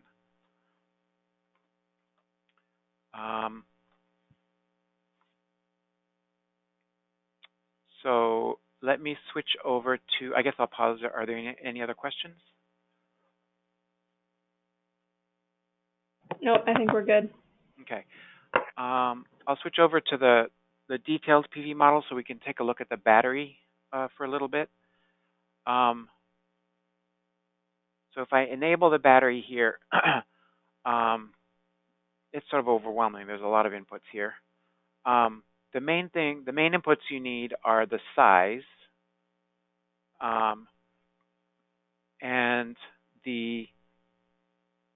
how you're going to dispatch the battery. So you might have some thoughts or insights into how you want to dispatch the battery from your REopt run, or you might have or might just want to try some different things out in SAM. There are a bunch of different options. I'll just focus on two right now, which is peak shaving. So that's where you're gonna if your utility rate has demand charges, and you want to use the battery to reduce the monthly peak to reduce those demand charges, then this peak shaving option will automatically do that. And what it does is it actually looks at how what the solar resource is either the following day or the previous day, and what the load is, and makes a a prediction, basically a perfect prediction of what the peak demand is going to be, and then dispatches the battery to reduce that peak. So let's let me just go ahead and run a simulation using this. So let's see, we have I need to do a couple things here. The load is has a peak of about 275 kilowatts, and this is a 215 kilowatt PV system, and the battery is 100 kilowatt hours with a 50 kilowatt peak. So I'm just checking the scale of all these things to make sure that it's reasonable. I think it is. So this is just the default system. I think I changed or I didn't change anything on this PV one. So this is the default system in Phoenix. So yeah, I just added a battery to it. So we'll run the simulation, and now we have a bunch of outputs for the battery, so we can see how the battery is operating. So the first thing to look at is the battery state of charge. This will tell us if the battery is running at all. So we'll can see here that the battery state of charge ranges from 95% to 15%, and it is getting discharged here a few times a month. And then we can look at, let's see, electricity to load from battery. So now we can see that these are the times when the battery is being used to help meet the load. And if we plot the load profile, so let's look at the load. So here's the load. And so yeah, you can sort of see that on each day, the battery is being dispatched right during the peak load. And then the state of charge drops to pretty dramatically, so it's just slamming on the battery to discharge it as much as possible to reduce this peak, and then it charges during the rest of the time.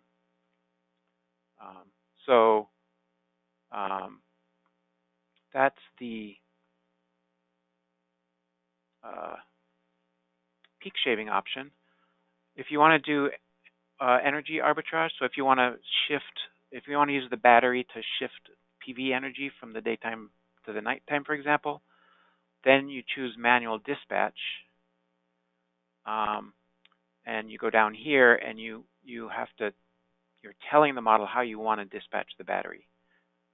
So you can have up to 6 different periods. I'm just going to have one dispatch period. So I'm going to select this with my mouse and then type the number 1 so that the schedule only has one dispatch period. And then I'm going to say that we can always charge the battery from PV, and we can always discharge the battery. And maybe I'm going to add a period 2 here at night.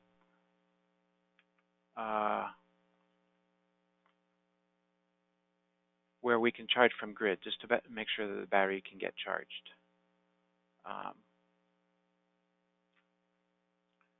So now I'm telling Sam how I want the battery to be operated. If I click simulate,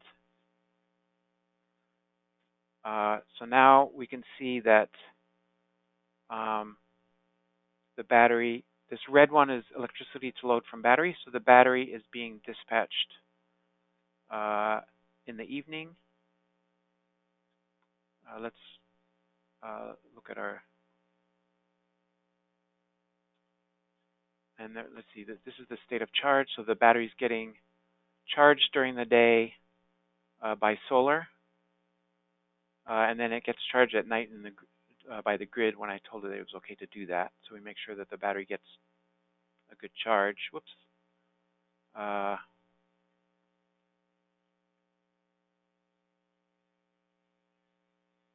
And then it's helping to meet the load in. Let's see. Let's look at the PV output. Electricity to load from PV. So it's helping meet the load as the PV output decreases here. And then it's helping reduce the grid consumption here at night right after it gets that charge from the grid. So so with the manual dispatch model, you have full control over the dispatch, and you can experiment with different schemes. The battery model also does lifetime modeling, which means that we look at how fast the battery is degrading based on the number of charge and discharge cycles, and then you can account for replacement. So that's a pretty important financial consideration if you're considering batteries. So by default, I think we have replacements turned off. So I'm going to add this battery bank replacement option. So we're going to replace it when the battery capacity is degraded to some percent of its original. And that message is telling me that I need to change the option on the lifetime page. So in order to model battery lifetime, we need to model the system's performance on a year-by-year basis. So by default, what SAM does is it runs a simulation over 1 year, and then it assumes that the system output is the same from year to year throughout the analysis period. And that's okay when we use that typical meteorological year weather file, because we're going in, whereas the solar resource is assumed to be averaged over a multi-year period. So we can use 1 year of data to represent the performance of the system for any year in our analysis period.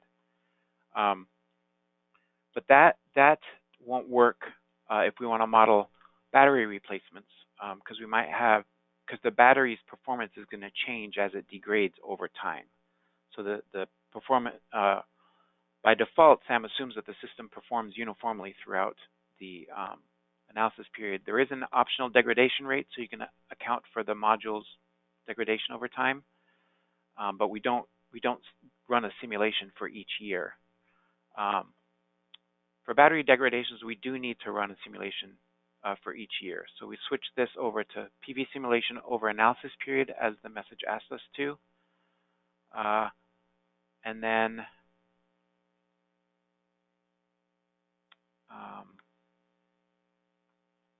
we're going to replace the battery. We'll just go with this default. So when the battery degrades to 50% of its original capacity, then we're going to replace the battery. And the battery the degradation of the battery is going to be modeled using this curve. So based on the number of cycles of charges and discharges. So if I run a simulation now and go to cash flow, I should see a battery. Yeah, we have to replace the battery in year 8, year 14, and so on. So now our that's going to increase the cost of the system.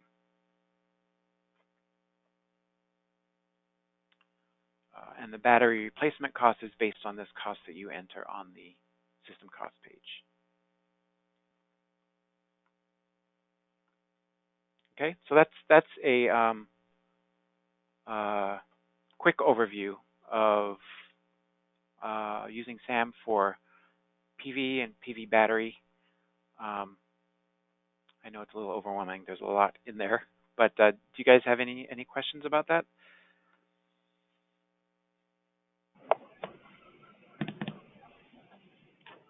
I don't think we do.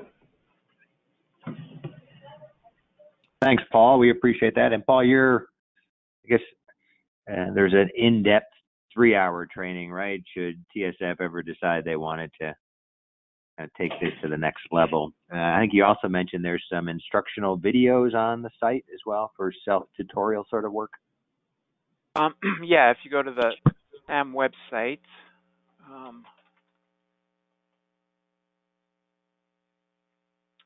we've got things organized by topic here, and there's for PV, there's a bunch of videos here that you can watch on different topics. There's battery videos, and also the help system has a getting started section and a reference section that's useful to kind of go through if you're just getting started. So yeah, we do have some resources for self-guided training, and yeah, we can also work with you if you're interested in a more detailed hands-on training where you get to actually work with it on your own instead of just watching me up there. Sure. Thanks, Paul. Okay, great. Thank you. Appreciate it. And then I think we're going to pivot back to Kathleen real quick. Toya, kind of per your email, I emailed with Kathleen. Maybe we can take a step back now and say, all right, City of Minneapolis approaches us and they want to do a analysis of solar on their convention center. And I've asked Kathleen maybe to kind of walk us through the steps. And Kathleen, I forwarded to TSF the data collection sheet that we use. And so that they have that in their possession. But maybe if you could just walk them through kind of ABC from, usually it's an initial call, a data collection request, and then the analysis, and then final product delivery, just so they have a sense of the flow of things. Yeah, definitely. So, yeah, we usually schedule a kickoff call with people at the site who are, familiar with the energy consumption at the site and the site's goals and requirements, and kind of talk about priorities and goals, and then send over a data sheet requesting data. And sounds like Jason can send over a data sheet that can be helpful for that. And then the site will usually compile and send data back. And oftentimes the big time consumer is going through that data and making sure that it all lines up, and interval data matches billing data. And sometimes there's some funky things that happen where there's some unexpected spikes or missing data, things like that. So just cleaning up the data, and the goal is to get a representative year, just like with the solar resource that Paul was talking about, to just get a typical year load profile. So you guys would spend some time with the data, maybe go back and forth with the site, getting clarification on things or following up on additional questions or requests for more data. And then you would set up the model in REopt, run, or SAM, depending on what level of detail you're looking at and what made sense for that site. Run some calculations, and we usually compile those results, including the inputs and data and assumptions, and then the results all into a PowerPoint, and present those to the site. And sometimes, most of the time, it usually requires one more iteration or making any final tweaks, whether those are just editorial tweaks to the slides or clarifying points, or making corrections on some of the inputs or assumptions. Sometimes we do find that sometimes it can be a little hard to for sites to sometimes fully understand what the analysis is going to look like when you're first talking about it and collecting the data and talking about priorities. And sometimes it takes seeing one set of results to kind of like get things to click and make sense from their end. And So yeah, it does sometimes take a little bit of iteration. And then yeah, finalizing up the PowerPoint, getting any necessary reviews, and then finalizing that final product. Got any questions on that?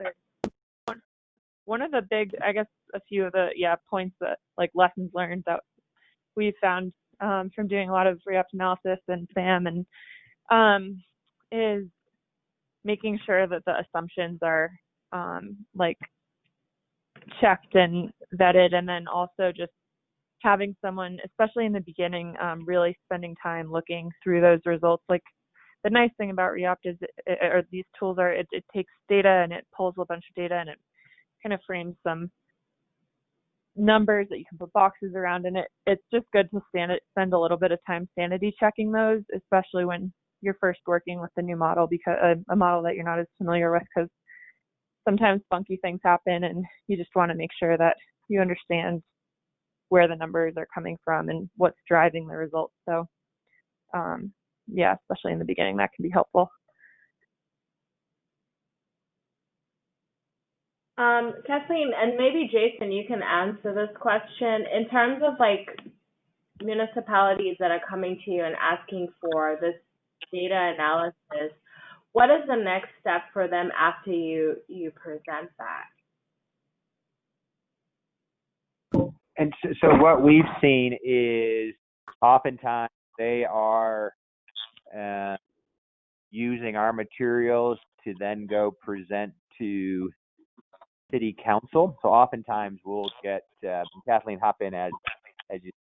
Oftentimes it's maybe the sustainability coordinator or the energy manager, and that person either is taking on a project and wants to build up internal support for his or her effort, and so they take our work and then they try to use it to get that kind of buy-in internally, or they've decided that they're going to go ahead and do solar on municipal facilities, and so they come to us and say, hey, we want to go ahead and do solar, but we've got 12 sites, we don't know where to start, and so they've already decided to go down that road, and we're basically giving them kind of a list of, well, start here and avoid this site, et cetera. So if I think again about the Chicago project we did, the city wanted to support community solar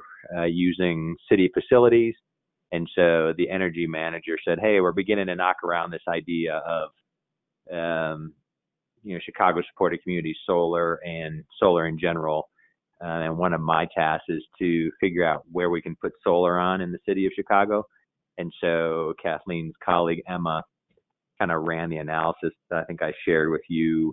I think in the past we've done something in Oklahoma. They were planning to build a new convention center, and they wanted to look at the economics of including solar in the new build. And so we did sort of a pre-feasibility study. And so I think that's kind of how we see the process play out, and give them, if you will, either material to develop internal buy-in, or it's already been decided that they're going to go forward, and we just help them prioritize sites. Would you add anything to that, Kathleen? Yeah, I think that was a good summary. I guess the one other thing that we've seen is sometimes people will use these results in terms of getting internal buy-in, and then also prioritizing sites, but also to kind of inform their requests for proposals that they're putting out, and just kind of understanding what they're looking for that. I think we just did one, Toy. We just presented last week to Broward County, and they wanted to put solar in storage on 2 of their public security facilities, like the sheriff's office and some other police facility. And so Emma, Kathleen's colleague, and one of our other colleagues kind of did a quick analysis of solar plus storage for the Broward County public safety buildings, and they're going to move ahead with one or both of those as part of their kind of resiliency planning, just given the increasing weather they're experiencing down there. So that was an example of they realized they need to have some resilient police facilities to manage through kind of storms. And so they had us take a look at two of the most logical spots. So what we probably don't do a good job of closing the loop is going back to all the candidates that we've done these, or all the clients we've done these for, and say, hey, what have you done?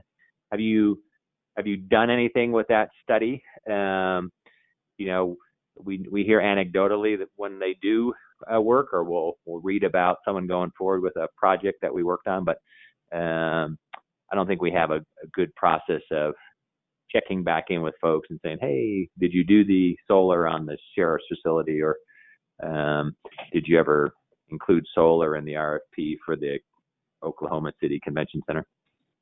Mhm. And then in terms of the request for the Soul Smart, were you getting them through the community? Because I don't think anyone here sitting here has actually received a request for a feasibility study. So were NREL folks getting them directly from the communities, and how were they going about that?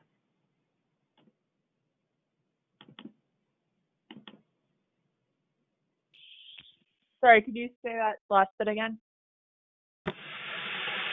So in terms of Soul Smart, were you getting the request for from the communities directly? Yes, I mean, and I think we get them in a couple of different ways. That the community was designated, and then they wanted to take advantage of the TA, and then others as kind of an inducement to get designated. We offer that technical assistance. So I think of our most recent ones, I'm not sure where Broward County came in, because that came in while I was still on leave. But I know Coronus, Texas approached Nick, and then Nick forwarded them down to us to do the analysis. So in certain cases, Nick, given his kind of live contact with many communities, often gets it, and then he sends it to us to do the analysis. Or in our conversation during the designation process, you know, we'll go through the checklist of points in the solar on community facilities category. Oftentimes, that's when they become aware of that opportunity. So I'd say some come in as we're working with communities on designation, and then some approach Nick and other providers, and then they forward them on to us is probably the best way to think about that. I see. And then another question, do you give them like a high level like report, or are you just providing the PowerPoint and having a presentation on your findings? Yeah, I think it's the latter. I think, again, last week, the Broward County, it was pulled together the PowerPoint, have a call with the community, walk through the findings, clear up any additional questions, and then finalize it. And that's kind of the end of the engagement. I see. Okay. Would you be able to share? Go ahead. Go ahead. Go ahead. I think I was going to say it's always in PowerPoint. I don't think we've ever done anything other. Kathleen, have you ever done anything other than PowerPoint format in terms of a deliverable? Occasionally for more like in-depth REopt analyses for the web tool, I've done reports, but usually PowerPoint seems to be the best first, or the one that we've usually done for, screening level or high level. Sure. And Toya, I think I sent you the Chicago one. I can send you the Broward County one from last week. Those are the two recent ones. I mean, Chicago's not recent, but I think I sent that to you a while back. But the Broward County one's probably the recent one. Yeah, and if you have the Oklahoma one as well, if that was under Soul Smart, that would be fantastic. Just, I think the more we see, the better. Okay, and the Oklahoma one might actually be in the resource file, because we did that one a couple of years ago, and I think we've used it for training. So I think that one's in. It might even be the representative resource for that category. But if it's not, I can get it to you. Okay, thank you. Yeah. So I'll get you Broward County, and if you don't already have, and you already have Chicago, and I'll send you Oklahoma if you don't have it already on the SoulSmart site. Got it. Okay. All right. Yep. Awesome. Do you guys have any? Yeah. I guess, Kathleen, as far as REopt and resources, I think y'all are pulling together, you're in the process of creating more tutorials as well. Yeah, so I think they're on the NREL YouTube channel, like the learning channel, and I can send you a link for that, but they eventually, hopefully like in the next few weeks, will be on the actual REopt website as well. Okay. And this is probably a weird question, but Jason, do you ever find any communities asking you if you have contact for folks who can come out and do site assessments for the projects that you're proposing they should go ahead with, or is that normally in-house? God, in the old days, we used to do a lot of site assessments, and some of our engineer colleagues would get on roofs and take the solar pathfinder. I think so much of that is available in the commercial world that, to Kathleen's point,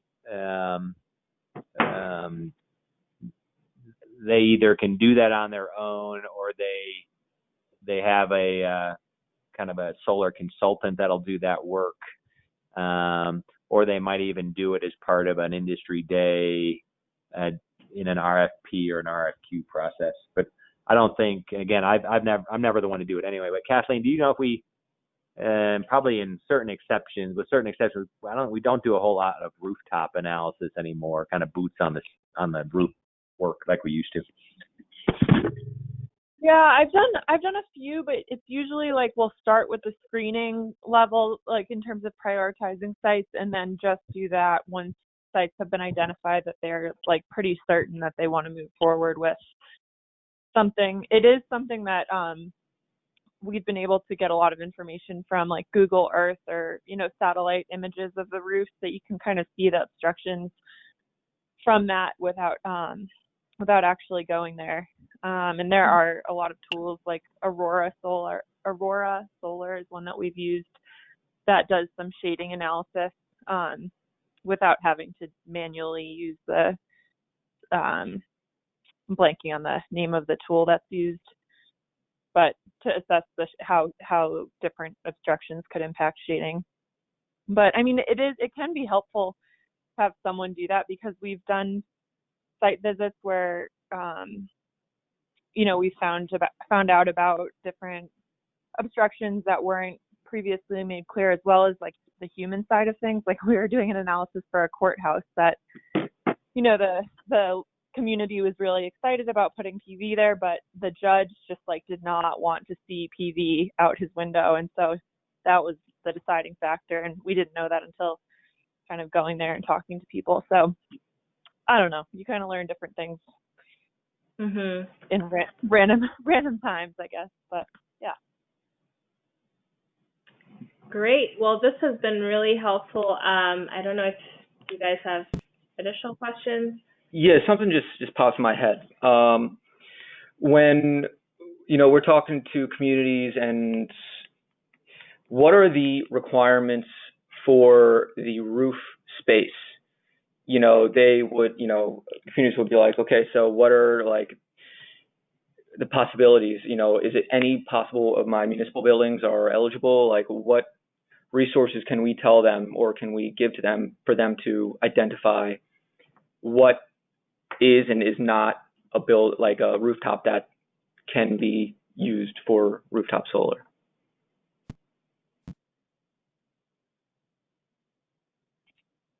I'm not familiar with all of the official specifications, and it may vary from location to location. we usually leave some perimeter area when we've been measuring, like around the edges of the roof. And it's also important to think about the warranty of the roof. You know, some roof warranties will be nulled out by putting PV on. So sometimes timing it with a roof replacement can be good. So the age of the roof is another factor, I suppose. But yeah, I'm sure that there are like engineering or architectural requirements that developers would be more aware of that I'm not familiar with. Yeah, there's fire codes in certain areas that'll mandate, you know, a 3-foot walk around or a 2-foot walk around so they can get around the roof if they need it in the case of an emergency. And then depending on if you have, what do they call, parapets, any sort of structure or wall on the roof, you know, you kind of manage that from a shading perspective. So, I think, you know, you start with the roof and its characteristics, factor in any sort of fire code, factor in shading from either nearby facilities or even that rooftop HVAC equipment, and then usually end up whittling it down to something obviously much smaller than what the square footage of the whole roof is per se. So it's kind of on a case by case.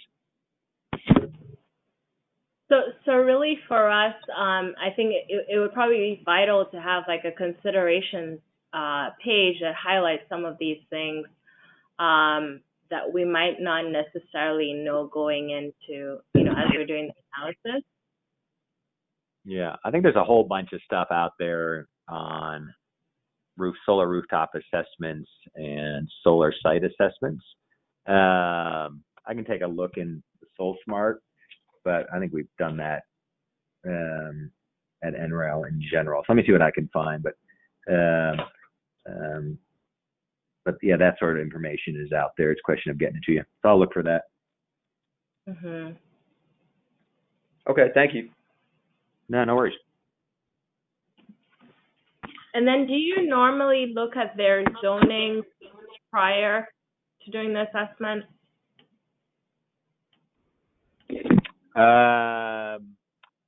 No, I mean, depends on, I mean, in many cases it's rooftop, and so I think it would be, again, in most cases it's a municipal entity, and so I think they've got they can do what they want with their own facilities. It's almost auto zoning, and so I don't think I don't think we've ever done these for non-public entities.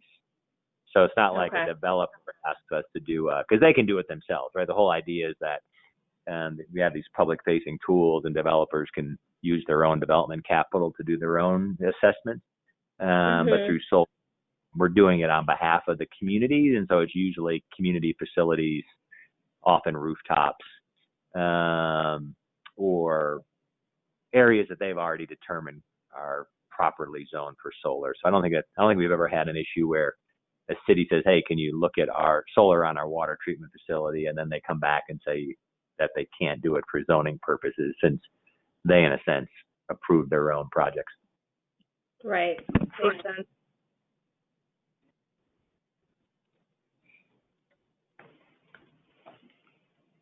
All right. I think that's all we have on our end. Thank you so much for your time today. This is really, really informative, and hopefully we'll be able to now do it on our own. All right. Well, again, through the public REopt Lite site, as Kathleen mentioned, there's that FAQ. There's lots of resources, and then we're still here kind of to support you as you kind of dive into these. You'll probably just have to dive into one and lean on us for one to really get it. Mm-hmm. Yeah, that makes sense. All right. All right. Thanks so much, Jason, Kathleen. All right. Thank you. Thanks, everybody. Paul and Kathleen, we appreciate it. And enjoy your weekends, everybody. You too. Thank Bye. you. Bye. Bye. Bye.